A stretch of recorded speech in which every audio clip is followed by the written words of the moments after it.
Hello class, welcome back बच्चों। बेटा ये चैप्टर 1.5 दिन का बचा है। अब थोड़ी सी बात रहती है बेटा, आज काफ़ी पोर्शन खत्म हो जाएगा, कल थोड़ा सा मुद्दा बचेगा बेटा। पेज नंबर 87 पर आओ आप। टॉपिक का नाम है human capital and economic growth. बेटा बस पेज नंबर 87 निकालो। टॉपिक का नाम है human capital and economic growth. Although लिखा बहुत लंबा चौड़ा हुआ है बेटा, लेकिन हमें ज़्यादा नहीं पढ़ना, बस एक पहला पैराग्राफ पढ़कर फिनिश करना और इसी से क्लियर हो जाएगा कि क्या रिलेशन है ह्यूमन कैपिटल और इकोनॉमिक ग्रोथ की।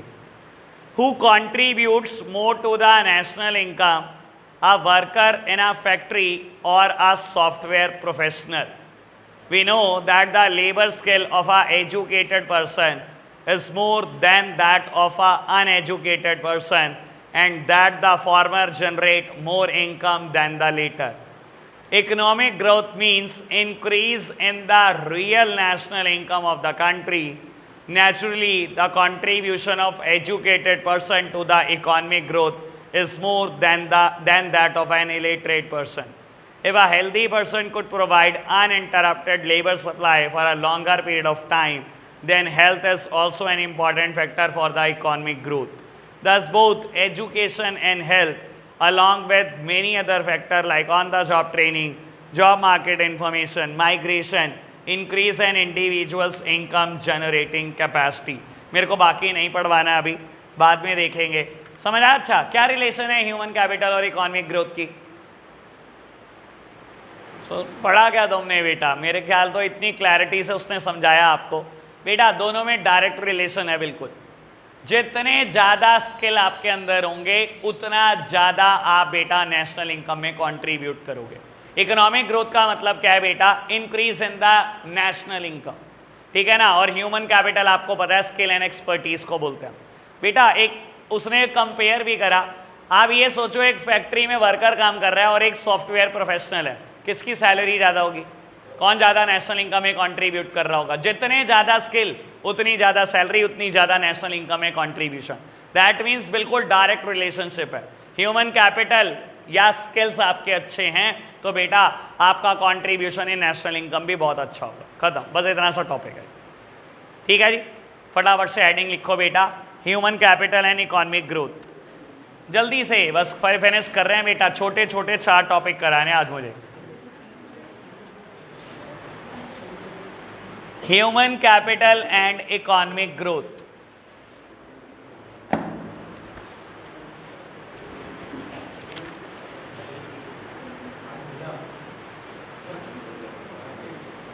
ठीक है जी बेटा, लिखो first bullet, economic growth means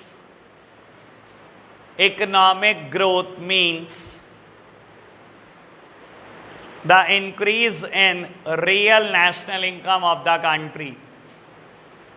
Economic growth means the increase in real national income of a country.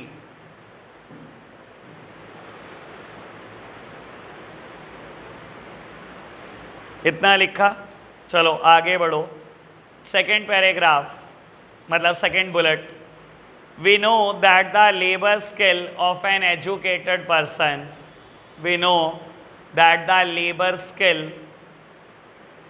of an educated person is more than that of an uneducated person. Is more than that of an uneducated person.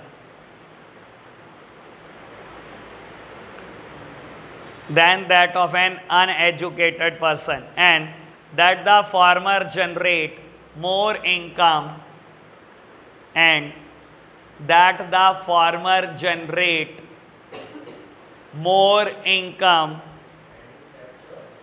Farmer मतलब समझते हो भाई, इसका नाम पहले लिया गया। देखो मैंने ऐसे बोला ना बेटा कि जो लेबर स्किल होते हैं वो एक एजुकेटेड पर्सन के ज़्यादा होते हैं as compare to an uneducated person. And that the former generate more income as compare to the latter.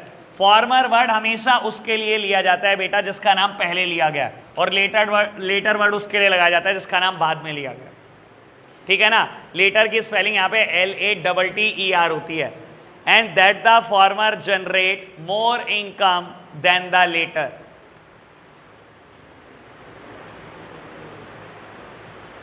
Third bullet लिखना बेटा, thus the contribution of educated person to the economic growth, thus the contribution of educated person to the economic growth is more than an illiterate, is more than an illiterate।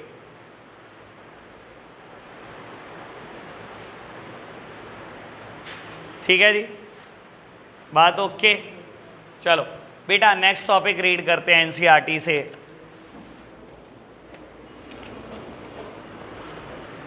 Babu page number 90 topic दिखाई दे रहा होगा, human capital and human development. आपको बता देता हूं, अगर इसे ढंग से ना पढ़ा ना ये रायता फैला देगा यहीं पर टॉपिक।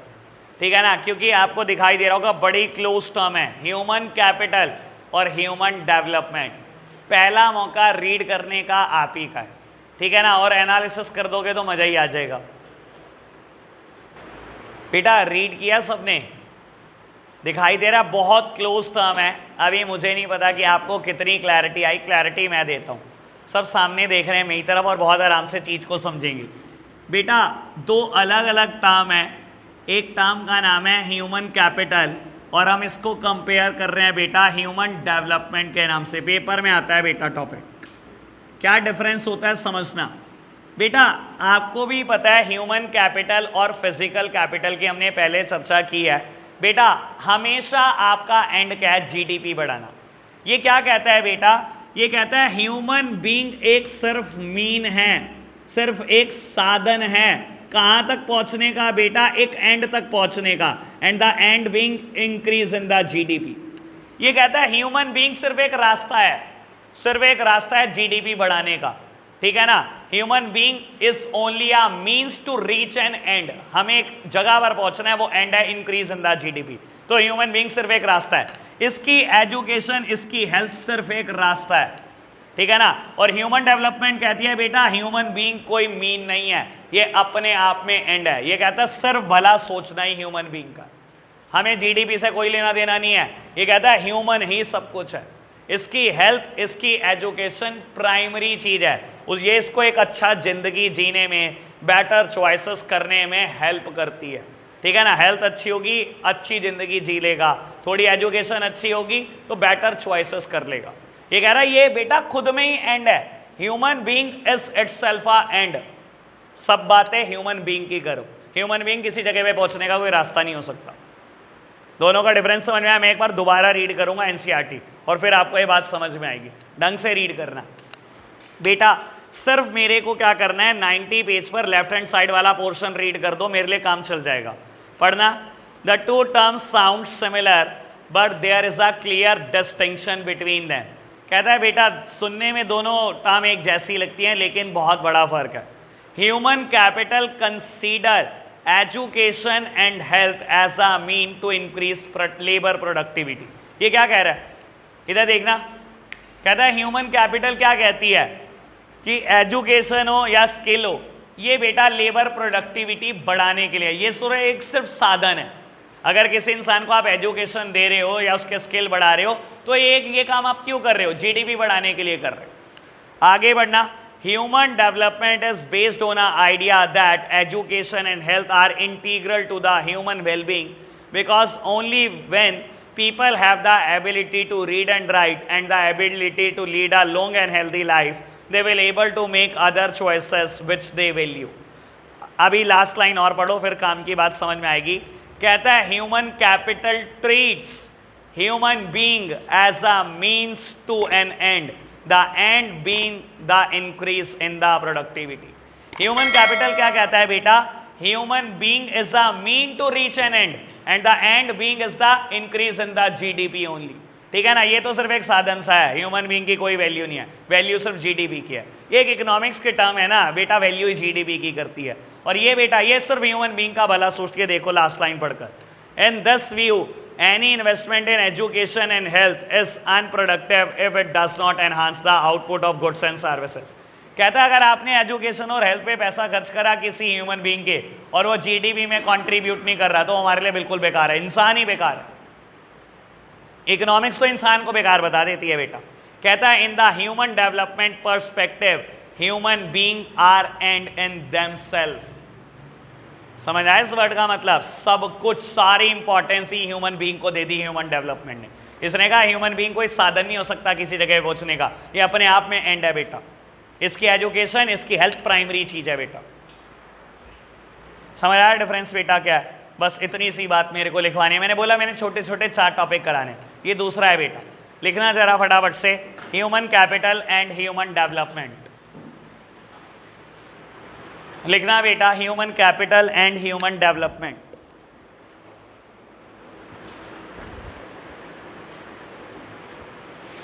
फर्स्ट बुलेट लिखना, human capital consider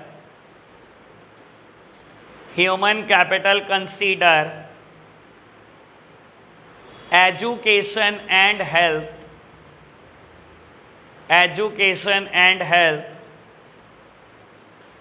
is a means to increase GDP. Human capital consider education and health is a means to increase GDP. Continuation में लिखना, अभी सेम बुलेट है। Human development is based on an idea. Human development is based on an idea that education and health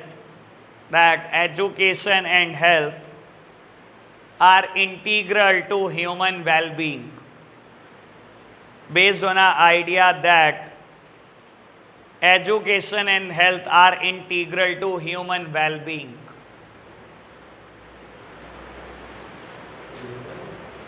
Well-being. Second bullet, human capital treats human being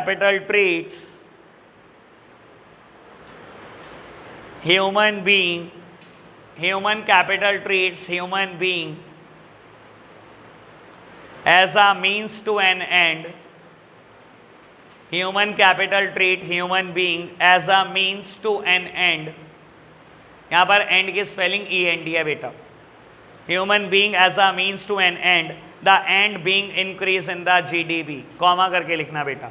The end being increase in the GDP. The end being increase in the GDP. Full stop, continuation में ही second bullet. In the human development perspective,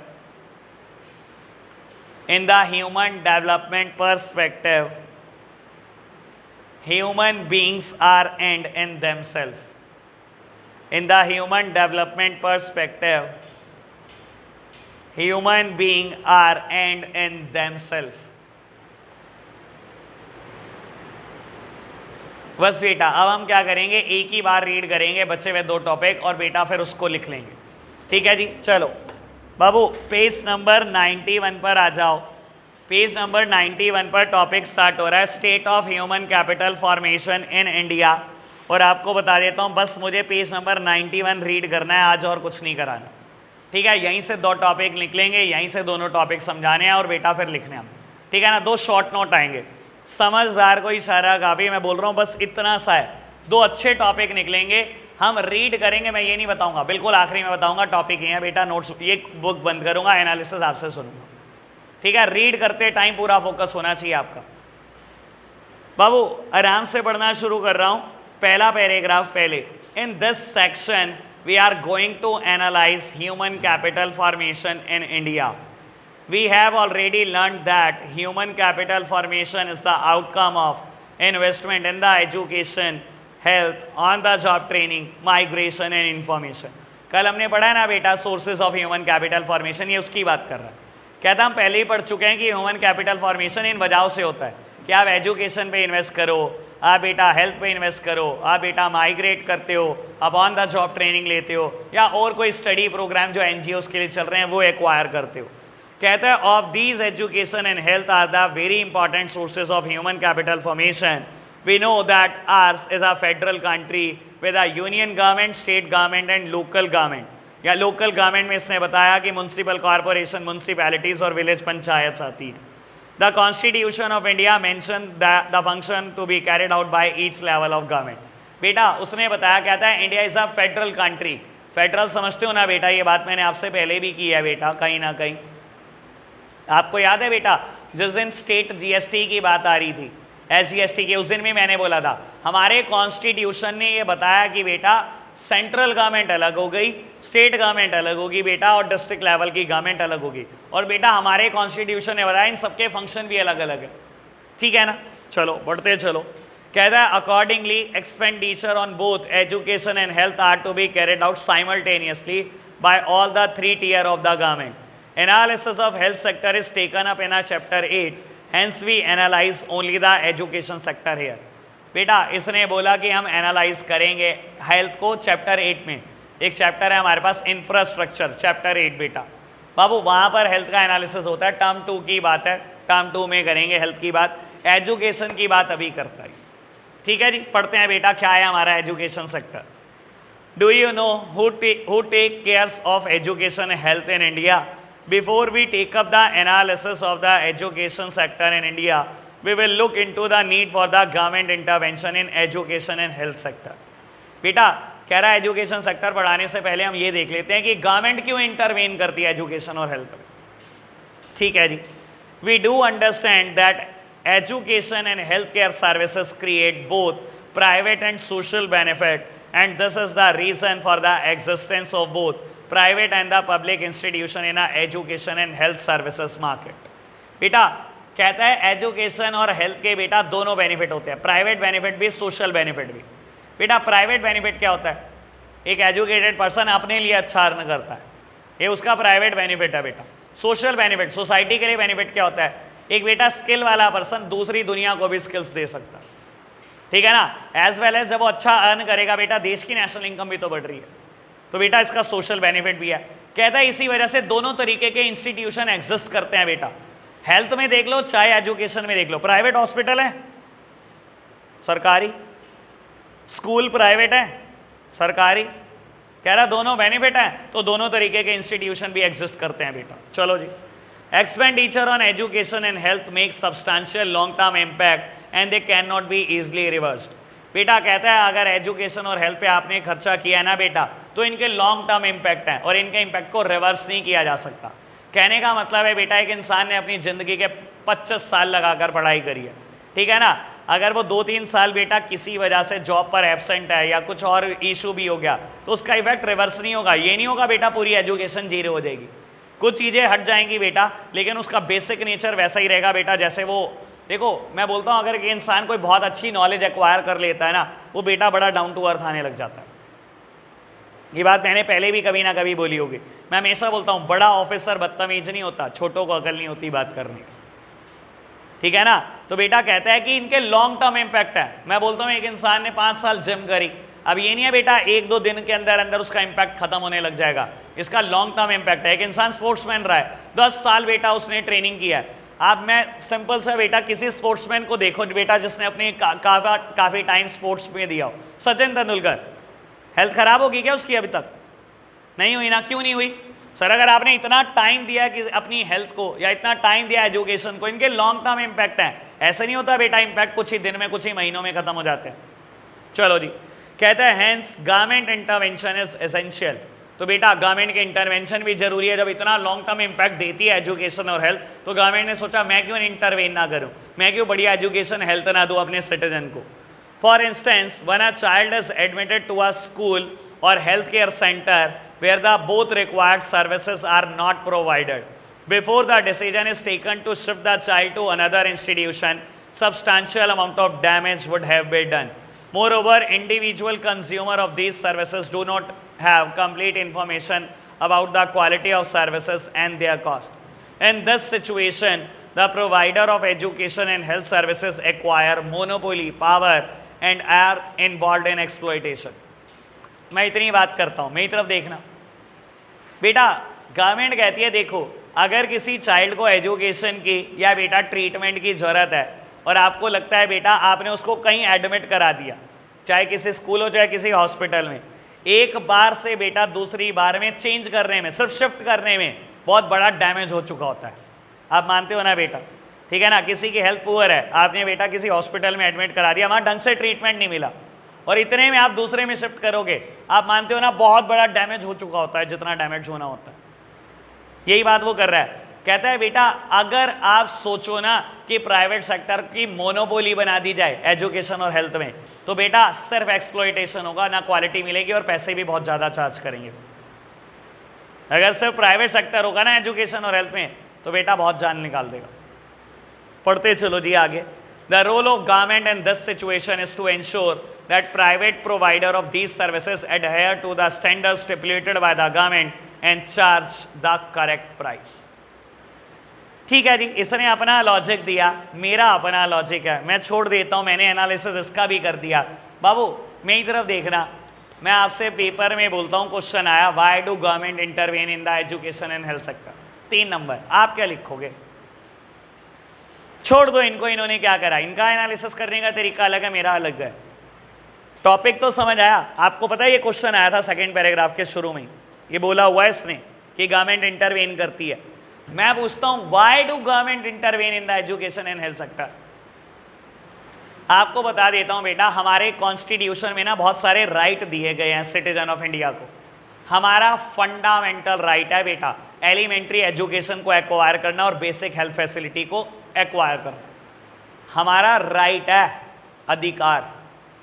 ठीक है ना? इसके अलावा बता देता हूं right of education act भी इंडिया में पास हुआ है। जो राइट ऑफ एजुकेशन एक्ट है कहता है एलिमेंट्री एजुकेशन सबको मिलनी चाहिए। एलिमेंट्री समझते हो ना? मतलब बेसिक एजुकेशन कितनी होती है? लगभग क्लास 10। सेकेंडरी क्या होती है? 11 12 होती है। एलिमेंट्री और प्राइमरी एजुकेशन सबको मिलनी चाहिए। ठीक है ना? एलिमेंट्री तो सिंपल सा इतना हो गया कि आप रीड एंड राइट अपना नाम लिख पाओ और पढ़ पाओ बेटा। प्राइमरी एजुकेशन हमारी क्लास 10 तक चलती है बेटा, सेकेंडरी 11 12 होती है। राइट टू एजुकेशन एक्ट कहता है राइट, राइट मतलब अधिकार, हर इंडियन सिटीजन का अधिकार है ये कि उसको एलिमेंट्री और प्राइमरी एजुकेशन मिलनी चाहिए और उसको बेसिक हेल्थ फैसिलिटी मिलनी चाहिए। तो बेटा अगर कॉन्स्टिट्यूशन ने कहा, सरकार कॉन्स्टिट्यूशन से बड़ी है, कोई सरकार आ जाए कॉन्स्टिट्यूशन से बड़ी है, सर कॉन्स्टिट्यूशन से बड़ा कोई नहीं है। जब कॉन्स्टिट्यूशन सिटीजन ऑफ इंडिया को पावर देता है तो गवर्नमेंट हमेशा बैकफुट पे रहती है। गवर्नमेंट हमेशा बैकफुट पे है कि गवर्नमेंट क्या करेगी, हमें बेटा बेसिक हेल्थ फैसिलिटी भी देगी और बेसिक एजुकेशन भी देगी। इसी वजह से सरकारी स्कूल और सरकारी हॉस्पिटल एग्जिस्ट कर रहे हैं इंडिया में। इसी वजह से गवर्नमेंट को इंटरवेन करना पड़ता है। दूसरी बात बेटा, क्या गवर्नमेंट ये बेटा पैसे कमाने के लिए कर रही है? आपको पता होगा बेटा सरकारी टीचर्स की सैलरी कितनी होती है? 50-50 60-60 हज़ार। बच्चों से क्या लेते हैं? 100-100 रुपये महीना। पैसे इकट्ठे होते हैं क्या? पैसा कमाने के लिए कर रही है सरकार ऐसा? पैसा तो नहीं कमा रही, पक्का जानते होंगे। आपको पता होगा सरकारी हॉस्पिटल में डॉक्टर्स काम कर रहे हैं, सैलरी कितनी है? 60-60 हज़ार, 70-70 हज़ार।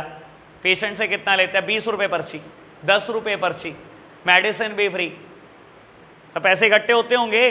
नहीं होते होंगे बेटा। क्यों? आपको राइट है बेटा। और आप किसी प्राइवेट सेक्टर को बोल दो कि इतना बड़ा हॉस्पिटल खड़ा कर, इतना बड़ा स्कूल खड़ा कर और फ्री में पढ़ाना शुरू कर दे, आएगा कोई प्राइवेट सेक्टर आगे? इसी वजह से गवर्नमेंट की मजबूरी है, क्योंकि गवर्नमेंट ने आपको राइट दिया, कॉन्स्टिट्यूशन ने आपको राइट दिया है। इसी वजह से गवर्नमेंट इन्वेस्ट करती है हॉस्पिटल्स में और बेटा आपकी बेसिक एजुकेशन, क्योंकि आपको राइट है। क्लियर है एनालिसिस? जैसे बोला है बिल्कुल वैसे ही लिखवाऊंगा, ये एनालिसिस नहीं लिखवाऊंगा। ठीक है, एक लास्ट पैराग्राफ पढ़ लो। मैंने पहले ही बोला है 2 टॉपिक रीड करेंगे, क्योंकि लिखने का अगर कुछ रह भी गया तो बेटा नोट्स बना लेंगे आप, और मैं ज़्यादा दूंगा नहीं। पहले रीड कर रहे हैं नेक्स्ट पैराग्राफ। इन इंडिया, ये पैराग्राफ मोस्ट इंपॉर्टेंट है क्योंकि बचा ही एक पैराग्राफ है और बेटा एक शॉर्ट नोट बचा, यही लिखवाना है मुझे। ठीक है ना? वैसे बता देता हूँ क्वेश्चन क्या है। In India who regulates the education and health sector? कौन रेगुलेट करता है इंडिया का एजुकेशन सेक्टर और कौन रेगुलेट करता है बेटा इंडिया का हेल्थ सेक्टर? पेपर में बहुत बार रिपीटेडली क्वेश्चन आया हुआ है। चलो जी पढ़ना, यहां से बहुत सारे एमसीक्यू बनते हैं इसी पैराग्राफ से भी। In India the ministries of education at the union and the state level, department of education and various organizations like NCERT, UGC and AICTE facilitates institution which come under the education sector। बस इतना। मेरी तरफ देखना, एक minute अभी आगे पढ़ेंगे, पहले मेरी तरफ देखना बेटा। आपको बता देता हूं, चाहे आपकी सेंट्रल गवर्नमेंट है चाहे आपकी स्टेट गवर्नमेंट है, these are divided into ministries. Central government ministries में डिवाइडेड है ना सर? सुना तो होगा, मैं तो नहीं मान सकता ना सुनाओ। Finance ministry, law ministry, education ministry, railway ministry, आपको पता है ना बेटा। और इन सबको हेड करता है बेटा एक minister. Railway minister, law minister of India, telecommunication and IT minister of India, finance minister of India. Sir सुना है कि नहीं? Central government is divided into ministries as well as the state government. State government भी बेटा ministries में divided होती है। These are also headed by an minister, ठीक है ना बेटा। ये बेटा यूनियन रेलवे मिनिस्टर होगा यहाँ पर, यहाँ बेटा स्टेट का होगा। यहाँ यूनियन एजुकेशन मिनिस्टर होगा बेटा, यहाँ स्टेट का एजुकेशन मिनिस्टर होगा। हर स्टेट का अपना एजुकेशन मिनिस्टर है। सर पता है कि नहीं दिल्ली का कौन है एजुकेशन मिनिस्टर? सर इतना आतंक मचाया दिल्ली में, सारे सरकारी स्कूलों में टीचर को पढ़ाना आ गया, आपको कुछ पता ही नहीं होता। इतनी भाई साहब इतनी सरप्राइज विजिट ली है मनीष सिसोदिया, ठीक है ना, इतनी सरप्राइज विजिट ली है भाई साहब अगले ने सरकारी स्कूल में टीचर्स की बैंड बजाई है कि पढ़ाते क्यों नहीं। सरकारी स्कूल के हालात भी ठीक हो गए वहाँ पर थोड़े से बेटा, ठीक है ना। सरकारी हॉस्पिटल के भी हालात ठीक हो गए वहाँ पर। तो बाबू कौन रेगुलेट करता है इंडिया में एजुकेशन सेक्टर? सुन लो, आपको बता देता हूँ। Ministries are further divided into department. Ministry आगे बढ़ी होती है बेटा डिपार्टमेंट में।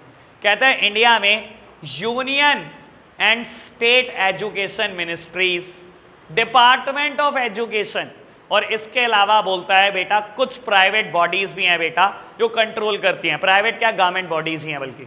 एनसीईआरटी, सर इसके बारे में क्या ही ज्ञान दूं आपको, पता ही है ना बेटा। हमारी सेकेंडरी लेवल एजुकेशन तक सारा रोल एनसीईआरटी का चलता है, ठीक है ना। अगर आप ये देख रहे हो ना कि आपके एग्जाम कैसे हो रहे हैं जी, अभी टर्म 1 हो रहे हैं, टर्म 2 हो रहे हैं, किसने डिसाइड किया होगा आपको लगता है?